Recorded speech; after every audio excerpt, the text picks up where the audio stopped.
Imagine a world where you could carry a phone, an iPod, and an internet communicator all in one device. You may be thinking, well, I have a device like that, such as a smartphone. That is a bit of the idea behind this presentation.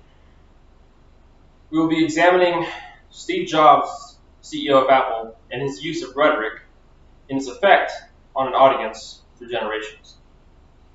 Steve Jobs didn't just present a device, he redefined technology. Steve Jobs employed potent rhetorical strategies using ethos, pathos, logos to engage the audience, establish credibility, and create emotional resonance. The power that Steve Jobs' use of rhetoric has even in modern day makes this speech worth analyzing. The iPhone launch in 2007, conducted by Steve Jobs, has influence that persists even in modern day product launches, marketing strategies, and even in everyday corporate storytelling. A speech was given by Steve Jobs, CEO of Apple, on January 9, 2007, and it was the launch of the revolutionary iPhone. With a neo-Aristotelian point of view, this speech aligns well with the 5 canons of rhetoric that go into public speaking. This speech wasn't just launching a product, it changed how society interacts with technology. This speech aligns with many of the theories we have learned in class. Steve Jobs' appeal to the audience was well supported through appealing to the audience's emotions, logic, and sense of credibility. In a neo-Aristotelian perspective, this speech fits well in the 5 canons of rhetoric. One canon of rhetoric would be memory.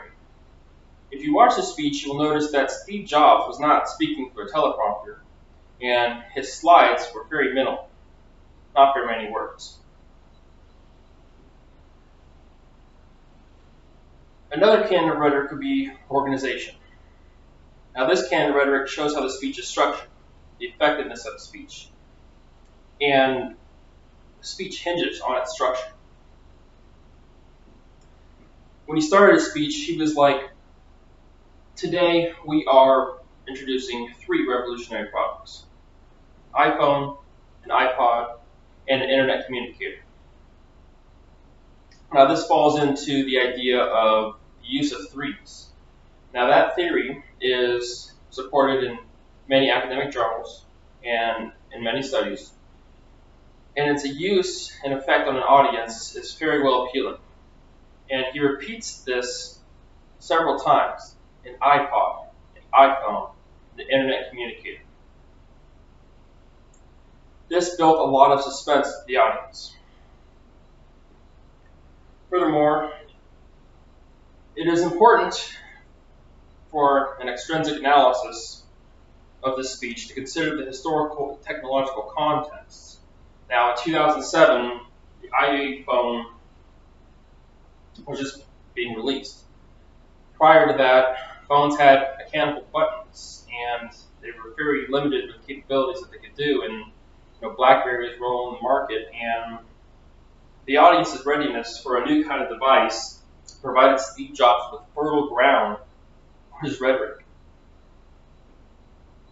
The historical context of rapid technological advancement, Apple's track record of innovation, and customer dissatisfaction with existing smartphones created a receptive audience.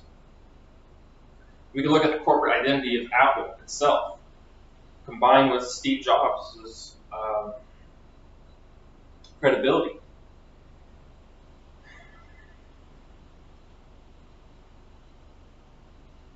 He introduced humor lightly into his speech, and it wasn't forced, it was very much natural.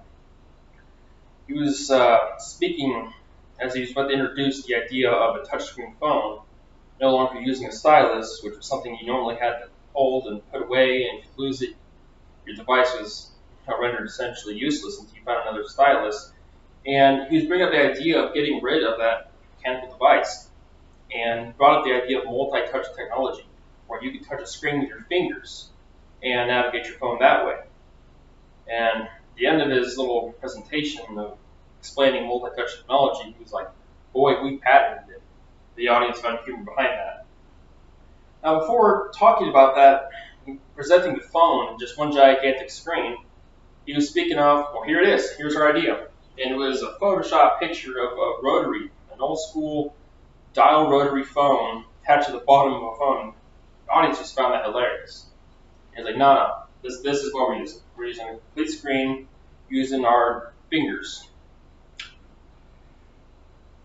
Jobs' presentation can also be analyzed using symbolic convergence theory. Now, this allows through communication for group cohesion through the sharing of symbolic worlds or fantasy themes. Steve Jobs built the suspense when he introduced the idea of a 3-in-1 device. It became a fantasy cue because they are entering a shared symbolic experience as they are about to witness history. Just like he stated at the beginning of the speech, he was going to revolutionize technology.